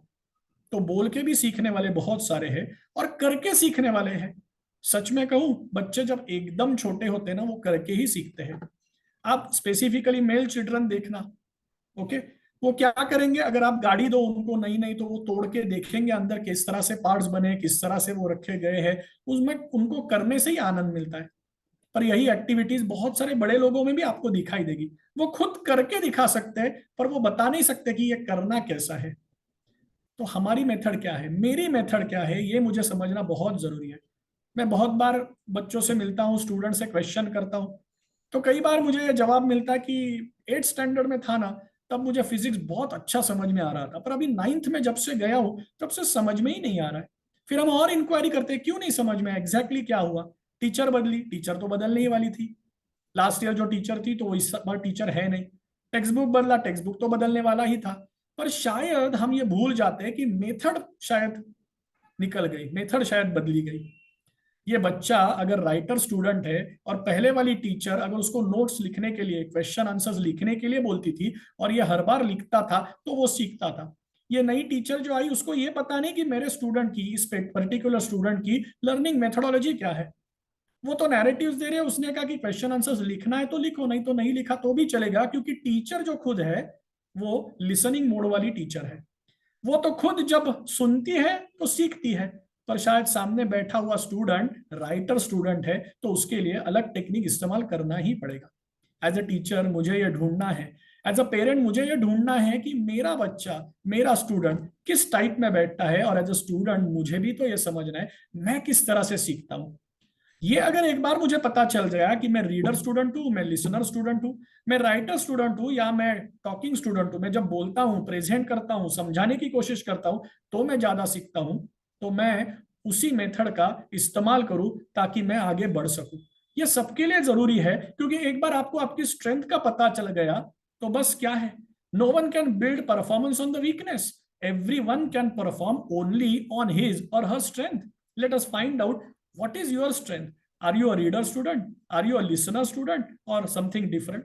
पीटर ड्रकर का एक बहुत ही सुंदर किताब है, अगर पॉसिबल हुआ तो हम आप सब लोगों के साथ वो शेयर करेंगे, जिसमें ये कहते हैं वो कि हम सबको ये जानना बहुत जरूरी है कि हमारी मेथड कौन सी है। हर किसी को, क्योंकि हर किसी को कुछ ना कुछ रोल दिया गया है, हर किसी के पास हिडन पोटेंशियल है, और अगर उसको ग्रो करना है, उसको एक्सेल करना है, तो हमें हमारी लर्निंग मेथड पता होनी ही होनी है। आज के सेशन में स्टूडेंट के साथ साथ बाकी भी लोग हैं, तो उनके लिए भी मैं कुछ पॉइंटर्स डिस्कशन के लिए तौर के आपके सामने रखना चाहता हूं, और ये साइंस ऑफ लर्निंग को अगली पायदान पर लेके जाऊंगा। तो क्या है पॉइंटर्स फॉर डिस्कशन? सबसे पहले मेरा सवाल यह है, जो टीचर यहाँ पे उपस्थित है, जो पेरेंट यहाँ पे है, कि क्या आपको ये पता चल गया है? किस बात का? क्या आपको ये पता चला है कि आपके सामने जो बच्चे अभी बैठे हैं, आपके सामने जो स्टूडेंट्स बैठे हैं, वो कंप्लीटली अलग ब्रीड ऑफ ह्यूमन कॉन्शियसनेस है। There has been elevation, there has been ascension of human consciousness, and a complete different personality traits are being shown by these students. आपको अगर पता ना हो तो मैं बताऊंगा, डीएसपी पेल के ही को डायरेक्टर्स कृपा चोकसी और अश्विनी तेलन, ये दोनों ने हमारे गुरुजी के साथ, अजीत सर के साथ बहुत बड़ा रिसर्च किया। 10,500 students families across India and US have been included in this particular research, and they have listed out, I'm saying they have listed out 28 different characteristic traits which are completely different from your and my generation. This is completely a structural change. It is not the change, it is not the change which we call as a generation gap, it is a structural gap. हमारे सामने बैठे हुए students जो class में हैं, उनका अगर completely demography ही change है, उनकी फिजियोलॉजी ही चेंज है, उनके इमोशनल पैटर्न्स ही चेंज है, तो हम अगर उसी तरह से उनको सिखाने की कोशिश करेंगे तो शायद सीखना और सिखाना होगा ही नहीं। उनका अटेंशन स्पैन हार्डली 15 मिनट्स है, उनका बायोलॉजिकल क्लॉक 13.5 आवर्स है, इसलिए रात को बहुत देर तक वो जागेंगे, सुबह सो जाएंगे, कभी भी उनको रात को भी भूख लग सकती है। बहुत सारे विचार है वो उनके मन में आते ही नहीं। इस तरह के 28 कैरेक्टरिस्टिक ट्रेट्स उनके हैं। जब तक हम वो समझेंगे नहीं, जब तक हम उनको जानेंगे नहीं, तब तक हम उनके साथ किस तरह से बर्ताव करें, किस तरह से व्यवहार करें और किस तरह से सीखें। स्टूडेंट्स को भी ये पता होना चाहिए कि आप अलग हो, इसमें अच्छा या बुरा का सवाल नहीं है, करेक्ट या इनकरेक्ट का सवाल नहीं है, सही या गलत का भी सवाल नहीं है। इतना ही सवाल है कि कुछ बदल आया है, बदलाव आया है। अगर स्टूडेंट समझ गए कि पापा, पेरेंट्स अलग है, मैं अलग हूं, किस तरह से अलग हूं, वो किस तरह से सोचते हैं, मैं किस तरह से सोचता हूं, तो घर में भी एक बहुत अच्छा सुसंवाद आ जाएगा। टीचर को अगर ये पता चले कि मेरे सामने जो स्टूडेंट बैठे हैं वो मल्टी एक्टिविटी हैंडल नहीं कर सकते, I have to give instruction repeatedly one by one, teacher की भी तकलीफ कम हो जाएगी, टीचर भी परेशान नहीं होगी। तो मैं आप सबसे निवेदन करूंगा कि अगर आपने इस तरफ ध्यान नहीं दिया है, चेंज ऑफ सिलेबस की तरफ ध्यान दे रहे हैं, चेंज ऑफ सोशल टाइम्स की तरफ ध्यान दे रहे हैं, चेंज इन द टेक्नोलॉजी की तरफ ध्यान दे रहे हैं, तो सामने बैठे चेंज ऑफ क्लास पॉपुलेशन और changes which are happening in them, इसकी तरफ भी ध्यान देना बहुत जरूरी है। दूसरा हम टेक्निक आपके लिए मॉडल एक रखना चाहते हैं। बचपन से मैं सुनता आया हूं कि दूसरों के साथ कंपैरिजन कभी मत करना, कंपैरिजन करनी है तो खुद के साथ ही करनी है। मेरा सवाल है जो सारे यहाँ पे टीचर्स हैं, पेरेंट्स है, कि क्या इसके लिए मॉडल हमने कुछ तैयार किया? क्या मॉडल है जिसके जिसके साथ हम खुद से कंपैरिजन कर सकते हैं? तो इसीलिए हमने ये लाया डिफरेंशियल इवैल्यूएशन मॉडल। क्या है ये डिफरेंशियल इवैल्यूएशन? कोई अगर क्लास में पहला आता है, फर्स्ट नंबर से पास होता है, तो हम उसका सत्कार करते हैं, उसको कुछ प्राइज देते हैं, अप्रिशिएट करते हैं, जरूर करो, वो काबिले तारीफ है, पहला आया है। पर कोई ऐसा है जो लास्ट ईयर जिसे 50% ही मार्क्स मिले थे, and this year he has scored 75% mark, so a jump from 50% to 75% mark, highest in the class, उसको भी तो प्राइज देना चाहिए। he has done the highest differential growth as compared to any other one in the class, उसको भी तो appreciate करना चाहिए। तो उसे भी पता चलेगा कि मेरी स्पर्धा तो मेरी खुद से है। बोर्ड एग्जामिनेशन या यूनिवर्सिटी एग्जामिनेशन में शायद ये बदलाव अभी ना आ सके, पर स्कूल के इंटरनल एग्जामिनेशन में तो हम ये कर सकते हैं, क्लास के इंटरनल एग्जामिनेशन में हम ये कर सकते हैं, नहीं तो घर में स्टूडेंट का खुद का, अपने बेटे का, बेटी का खुद का, तो ये डिफरेंशियल इवैल्यूएशन हम निकाल सकते हैं और उसको बता सकते हैं कि कहाँ हो, कैसे हुआ, किस दिशा में आप आगे बढ़ रहे हो, किस दिशा में आप जा सकते हो। सपने तो सबके पास है, सपने तो होने ही चाहिए। Dream is the reality of the other side. Dream जब तक देखेंगे नहीं तब तक फायदा नहीं है, पर ड्रीम्स के साथ उसके एबिलिटीज के ऊपर तो ध्यान देना चाहिए। खुद के साथ स्पर्धा हो, इसलिए ये डिफरेंशियल इवैल्यूएशन मॉडल क्यों ना हम लाए, क्यों ना हम इंप्लीमेंट करें। बोर्ड एग्जाम और यूनिवर्सिटी एग्जाम में शायद न कर पाए, पर इंटरनल एग्जामिनेशन में तो शायद जरूर ये कर सकते हैं। इसी के साथ साथ डिफरेंट इवैल्यूएशन टेक्निक्स का मार्क्स देते वक्त क्यों ना अंतर्भाव करें। जैसे मैंने कहा कि कोई रीडर स्टूडेंट है, कोई एक्टिविटी ओरिएंटेड स्टूडेंट है, कोई टॉकिंग स्टूडेंट है, क्यों ना उसका ओरल एग्जामिनेशन हो और उसके भी मार्क्स कैप्चर हो और फाइनल एग्जामिनेशन में वो भी मार्क्स पकड़े जाए।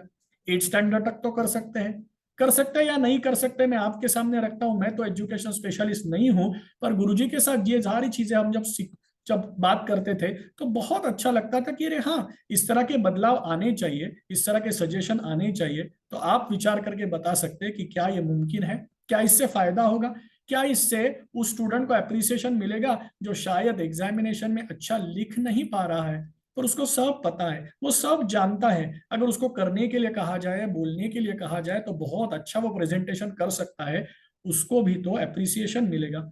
उसका अप्रिसिएशन मार्क्स में कन्वर्ट हो गया तो उससे और बढ़ावा मिलेगा और बाकी लोगों को भी लगेगा कि यस, हम भी रेस में हैं, हम भी कुछ ना कुछ कर सकते हैं।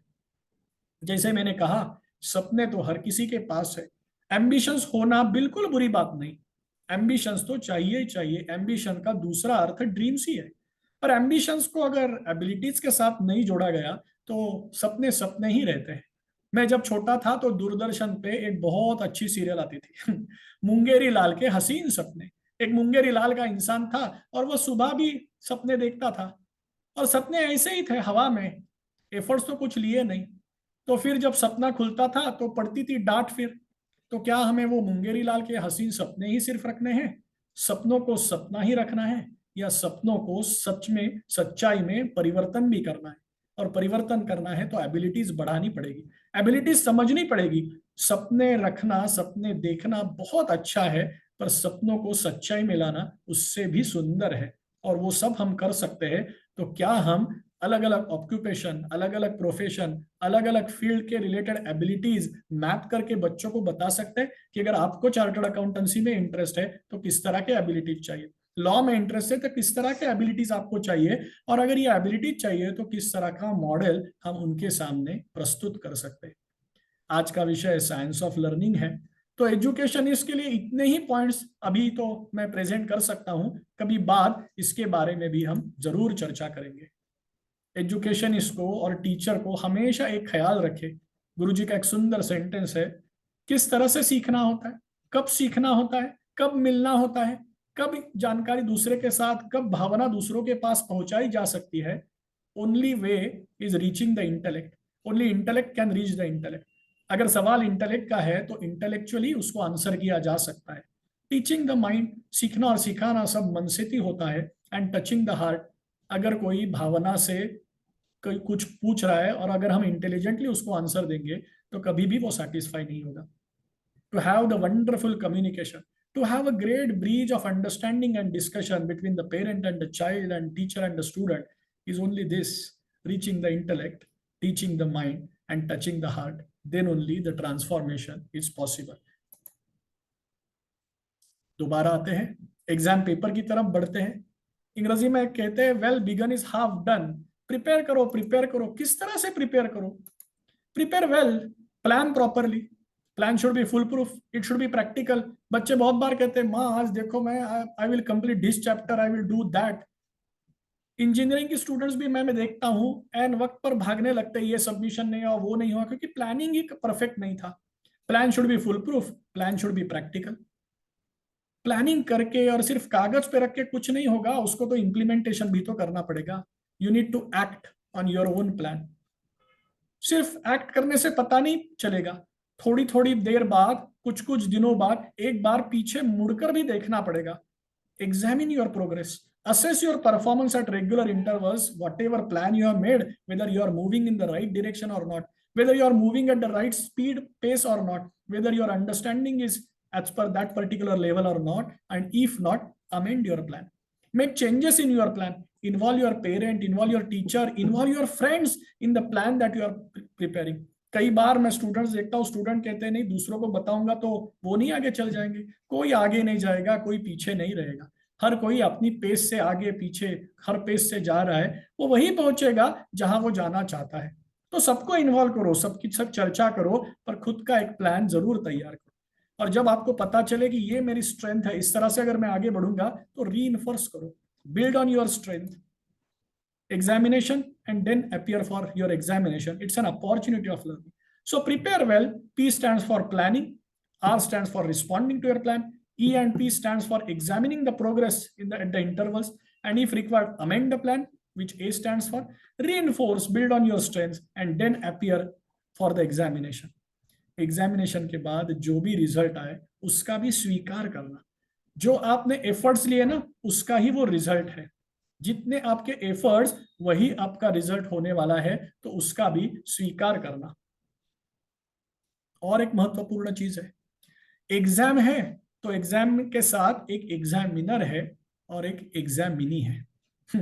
बहुत बार मैंने देखा है, चार्टर्ड अकाउंटेंसी के भी स्टूडेंट्स के साथ बहुत बार डिस्कशन होता है।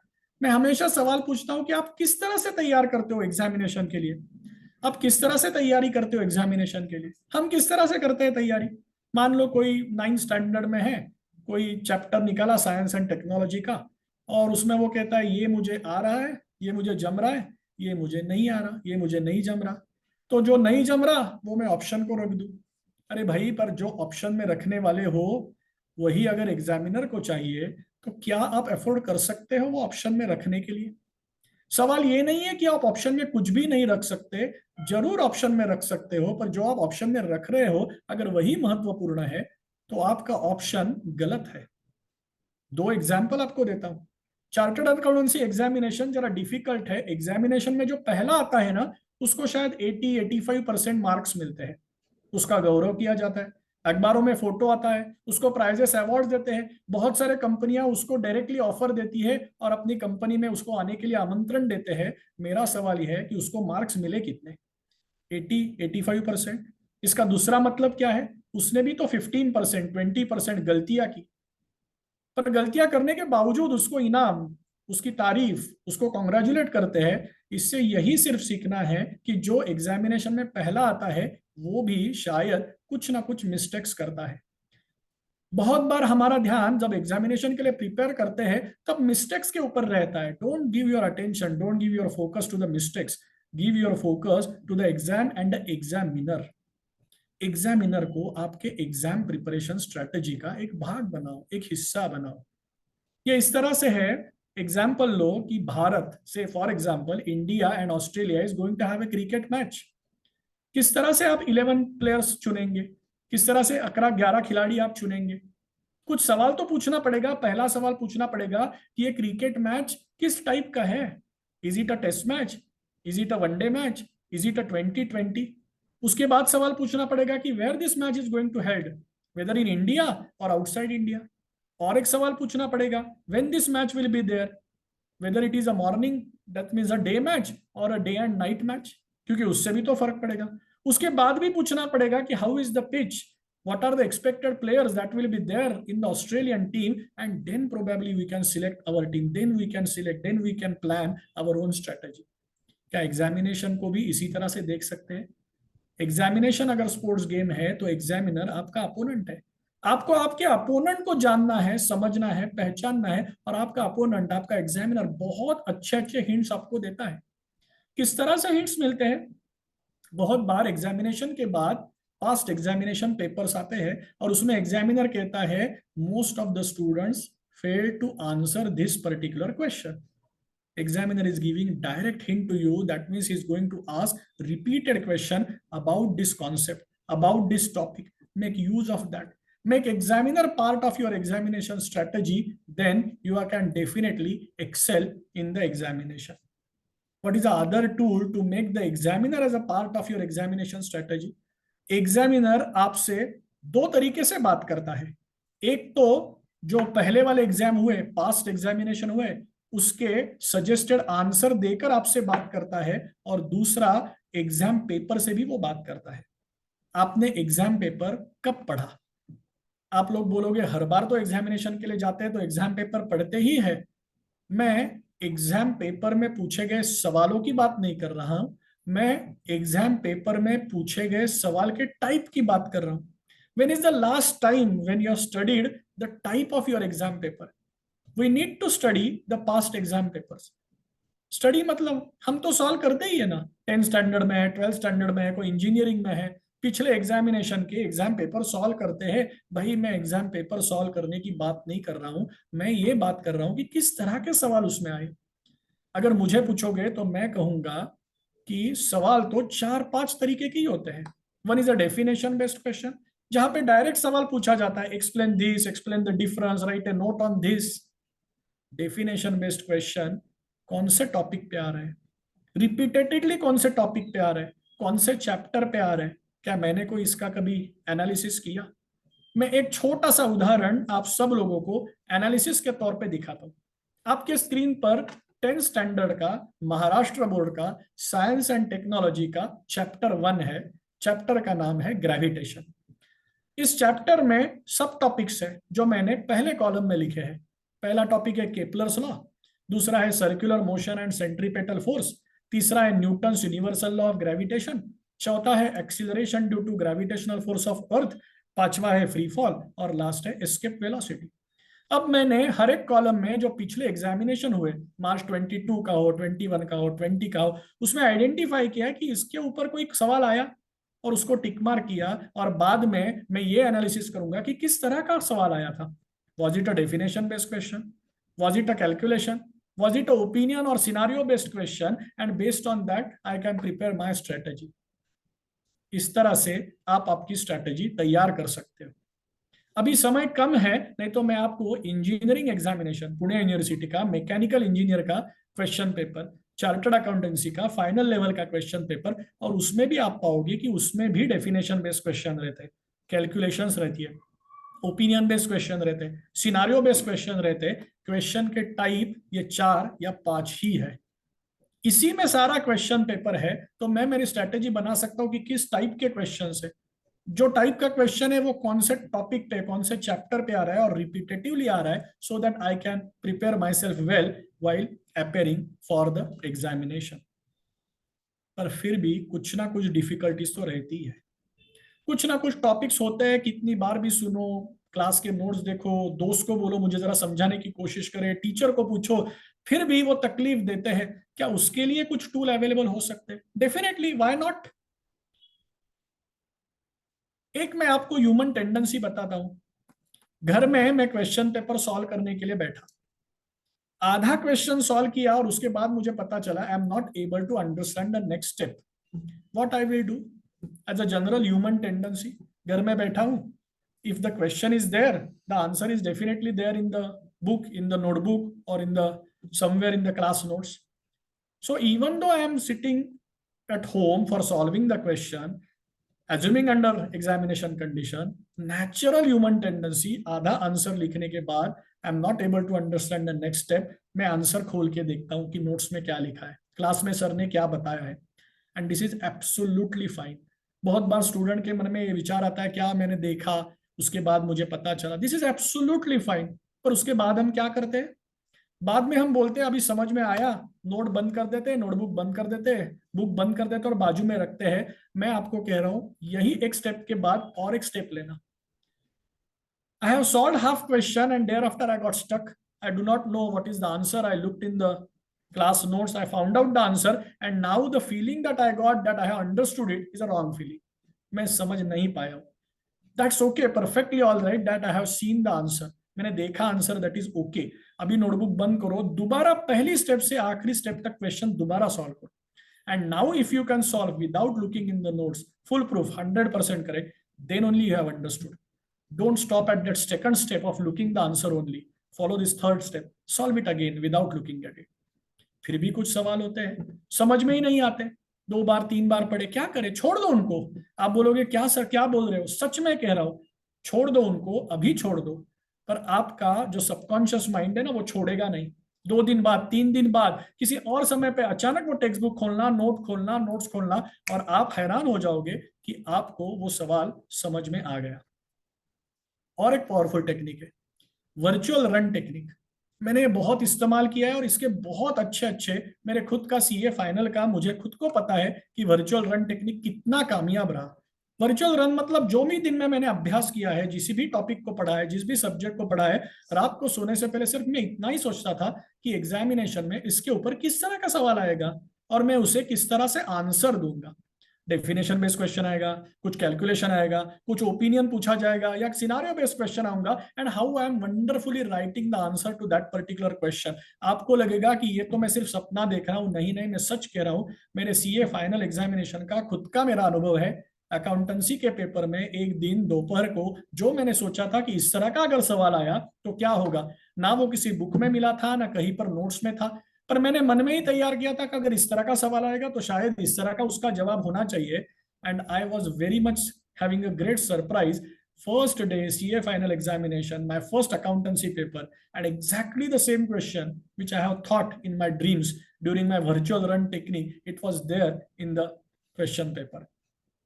नंबर्स वगैरह तो डेफिनेटली अलग थे, पर फिर भी I knew how I can solve it, and you can imagine the great strength that has given to me, because on the first day first paper first question is telling you now you are going to become chartered accountant.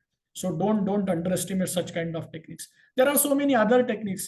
There are available on the Google also. Masuro Emoto बहुत बड़े scientist थे, water memories उनके बहुत important है। Mirror techniques है, mirror के सामने खड़ा रह के आप अगर बात करो, बोलो, तो खुद को जान सकते हो, समझ सकते हो, प्रेजेंटेशन के लिए तैयारी कर सकते हो, और याद करने के लिए, समझने के लिए, समझाने के लिए बहुत ही कामयाब टेक्निक है। Prayer is the biggest tool. इसके बाद हम फियर के तरफ भी जाने वाले हैं, तो फियर का आंसर प्रेयर हो सकता है। कौन सी भी किसी भी चीज की प्रेयर करो, किसी भी धर्म के हो, किसी भी जाति के हो, किसी भी चीज को मानते हो तो प्रेयर करो, किसी चीज को न मानते हो तो खुद को प्रेयर करो। खुद को तो मानना भाई, बाकी किसी को मत मानना, पर खुद को तो मान सकते हो, खुद के ऊपर तो विश्वास हो सकता है, तो खुद की भी तो प्रेयर हो सकती है। एक ही चीज ध्यान में रखना, ऐसा कोई भी नहीं जिसके पास हुनर नहीं, ऐसा कोई भी नहीं जिसके पास गुण नहीं, ऐसा कोई भी नहीं जो लाइफ में एक्सेल कर नहीं सकता। हर एक के पास है। कुछ लोगों का वो पता चल गया है इसलिए उनको सक्सेसफुल, कामयाब बोलते हैं, कुछ लोगों को पता नहीं चला है, but that doesn't mean that opportunity is not there. Everyone has that hidden potential and everyone can excel, only we need to study, only we need to learn more. Examination की बात कर रहा हूं तो फियर के बारे में बताए बगैर सेशन कंप्लीट तो नहीं कर सकता। फियर का लॉन्ग फॉर्म पता है? Fantasies experienced as reality. कुछ हुआ ही नहीं है, पर फिर भी अचानक डर आता है। तैयारी होने के बावजूद हाथ पैर लटपटाने लगते हैं, पता नहीं चलता स्टूडेंट को क्या होगा, एकदम घबराहट जैसी होती है। पर हमेशा याद रखना कि हमारे पास ऑप्शन है। फियर को फेथ से हम कॉन्कर कर सकते हैं। फेथ क्या करता है? अगर fear fantasies experience as reality है, तो पहला ऑप्शन है कि फियर के साथ लेके जाओ, मतलब फॉरगेट एवरीथिंग एंड रन, भाग जाओ अभी यहां से। पर दूसरा ऑप्शन ये भी है कि फियर की जगह फेथ की तरफ जाओ। For answers I trust him. अब हिम मतलब कौन? आप खुद तय कर सकते हो आपके लिए कौन है, गॉड है या खुद है, कोई भी हो सकता है। But only the thing by which you can conquer the fear is the faith. Corona के टाइम पे हमें पता है कि कितनी फियर थी, specifically at the time of the second wave. शायद ही भारत में ऐसा कोई घर रहा होगा कि जहां पे सेकंड वेव ने हिट नहीं किया। There was a great fear. और फियर आती कैसी है? It is non measurable, it is non linear. तो गुरुजी ने यह कहा था, if there is a fear, if there is a great wave of fear, that great wave of fear can be conquered only by creating another bigger wave of faith. Faith एक ही काम करती है, फियर को मतलब forget everything and run को transform कर देती है और हमें काबिल बनाते हैं face everything and rise. Fear का ये भी लॉन्ग फॉर्म है, फियर का वो भी लॉन्ग फॉर्म है। सवाल यह है कि आप फेथ कैसे पैदा कर सकते हो, आप किसमें फेथ रखते हो, उसके साथ आपको फियर पर कॉन्कर करने के लिए आगे बढ़ाया जा सकता है। सबसे आखिर में, हम सब लोग सीखने के लिए आए हैं, कुछ प्रूव करने के लिए आए ही नहीं है। गुरुजी हमेशा कहते थे कि डोंट प्रूव, जस्ट इम्प्रूव। हमारा उद्देश्य यही है कि खुद को इम्प्रूव करें। टीचर हो, पेरेंट हो, स्टूडेंट हो, सभी सीखने के लिए आए हैं। और आपको पता है सबसे उच्चतम, सबसे बढ़िया, सबसे अल्टीमेट लर्निंग क्या है? Learning of the self. खुद को जानना, ये सबसे अंतिम लर्निंग है, ये सबसे बढ़िया लर्निंग है। प्रोसेस वही है। एकेडमिक के लिए जो मैंने 6 स्टेप्स बताए, पहला एक्सटर्नल, लास्ट एक्सटर्नल, बीच वाले 4 इंटरनल, इसी में भी वही है। मेरे जैसा वर्किंग प्रोफेशनल भी उसी माध्यम से सीख सकता है, साधक भी उसी माध्यम से सीखता है। There is a impression, there is a process, there is a expression. That process is happening basically within myself, within my chitta. मेरा मन, बुद्धि और अंतःकरण, इससे चित्त बनता है।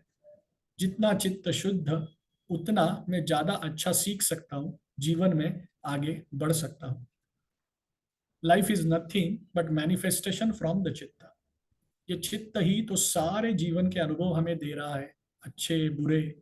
और हर एक सिचुएशन में हमारा कुछ ना कुछ रोल है। और एक रोल जरूर है कि सीखना। पॉजिटिविटी से आगे बढ़ेंगे तो सीखेंगे। अगर पॉजिटिविटी से आगे न भी बढ़ पाए तो एटलीस्ट न्यूट्रल तो रह सकते हो, पर निगेटिविटी की तरफ मत जाना। निगेटिविटी एक्सटर्नली आती है, उसे एक्सटर्नल ही रखना, भीतर प्रवेश मत करने देना।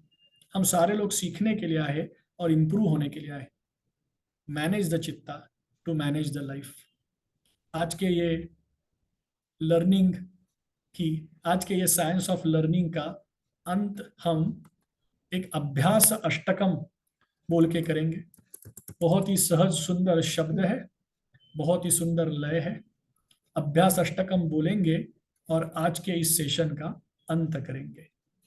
मैं आरती को भी रिक्वेस्ट करता हूं कि अभ्यास अष्टकम मेरे साथ वो गाए।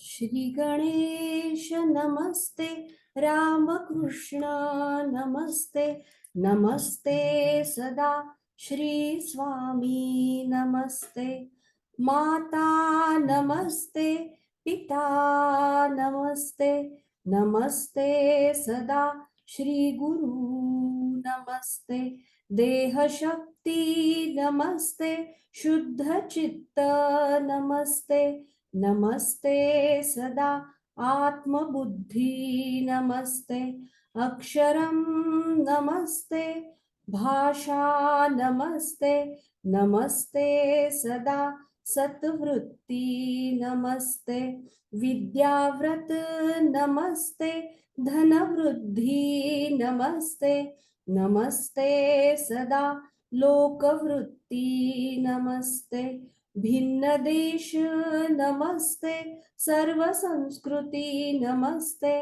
नमस्ते सदा मातृभूमि नमस्ते, धर्म नमस्ते, अर्थ काम नमस्ते, नमस्ते सदा मोक्ष वृत्ति नमस्ते, अभ्यास नमस्ते, स्वाध्याय नमस्ते, नमस्ते सदा शुद्ध हेतु नमस्ते, नमस्ते सदा श्री गुरु नमस्ते, नमस्ते सदा श्री स्वामी नमस्ते.